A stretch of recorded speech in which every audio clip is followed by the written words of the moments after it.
अस्सलाम वालेकुम दोस्तों, ठीक हो? खैरियत है? अल्लाह पाक तो खुश रखे, हंसते तो वसते रहो। ई टाइम तुसां दे पे यूट्यूब चैनल हसनानी बलोच 555 है मेरा अपना ज़ाती यूट्यूब चैनल है पिया। काफ़ी अरसे कने क्लोज आई वाता जी उत्ते पहली वीडियो अपलोड करें पैसे। दोस्तों तुसां सुनिया उसी कि यूनिस गुरचाणी की डैथ थी है। डैथ के काजेज़ क्या हैं तो उन डैथ के हवाले नाल कितनी मतलब है कि पेशेंट गोयां थिया हैं। तो उनके बाद ना अज मैं डी जी खान हॉस्पिटल दे विच मौजूद हमें ऊँ जहाँ उत्ते आ गई है मुस्कान जहरा, जेरी के मुकम्मल तौर के उत्ते आई थिंक डेड थी चुकी है। उनको 11-22 वाले गहन के आए वे हैं तो हॉस्पिटल के अंदर ही उनकी डैथ थी गई है। तो उनकी माँ रोंदी पई है।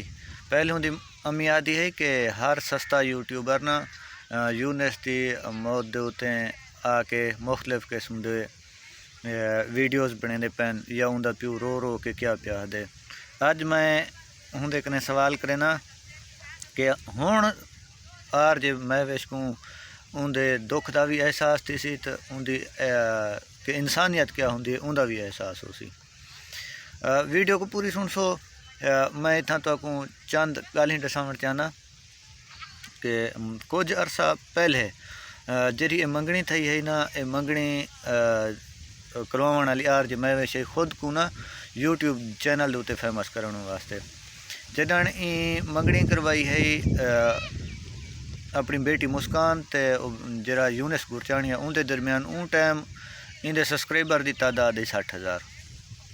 अपनी ना यूट्यूब को तकवीयत देवन वास्ते वल इन्हें दी मंगनी करवाई है। ना ये सारा जरा डोंग है इन झूठ के उत्ते रचाया है कि मेरे चैनल को तकवीयत मिले। लेकिन जेरे छोटे बालन ना उन्हें ये चीज़ को कह नहीं समझा कि ये सारे नाल झूठ है, फ्रॉड है या कुछ भी थी ना पे। उन्हें जी एक गाल है ना वो मुहब्बत है। मुहब्बत मतलब कि उन्हें दी इश्क दे विच तब्दील थी गई है। तो यूनिस गुरचाणी ऊँ टाइम अपना बिजनेस करेंदे हैं। उन्हें स्पेयर पार्ट की दुकान है। उन्हें वालिदैन ने जामपुर सिटी के उन्हें को दुकान लगा दी है 30 लाख रुपए की। यूनिस ने कंप्लीटली तौर पर 30 लाख रुपए की जी दुकान है ख़त्म करके इन्हें को दे दी है। मतलब एक वेच के चीज़ा या स्पेयर पार्ट ना पैसे मुस्कान को देंदी जेरी बेसिस के उत्ते मुस्कान घर बने पई है। मतलब एक यार जी मैं विश घर बने पई है। उन्हें घर की बेस जन रखी है उन टाइम उन्हें कने पैसे कहना उन्हें टाइम उन्हें एक आसरा किया एक पठान बंदे का कि बलोचिस्तान का पठान है उनका।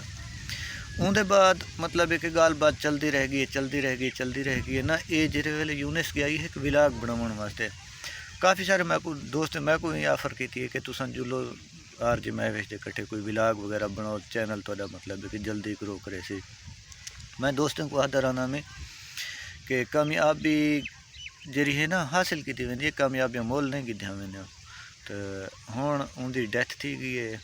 तो डैथ के जो काजेज हुसन वो बहुत जल्द ही मतलब यूट्यूब के उत्ते मुख्तलिफ जगह के उत्ते आ वैसे।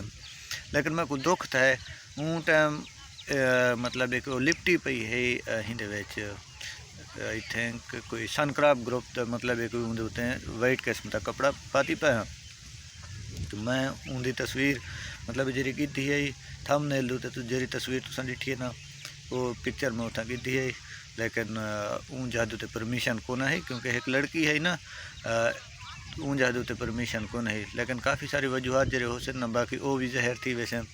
लेकिन अल्लाह की तरफों आखते ना देर होंदी है अंधेर कहनी होंदी। अल्लाह ताला दिलें दे राज जानते और अल्लाह का जो फैसला है ना वो अटल फैसला होंगे।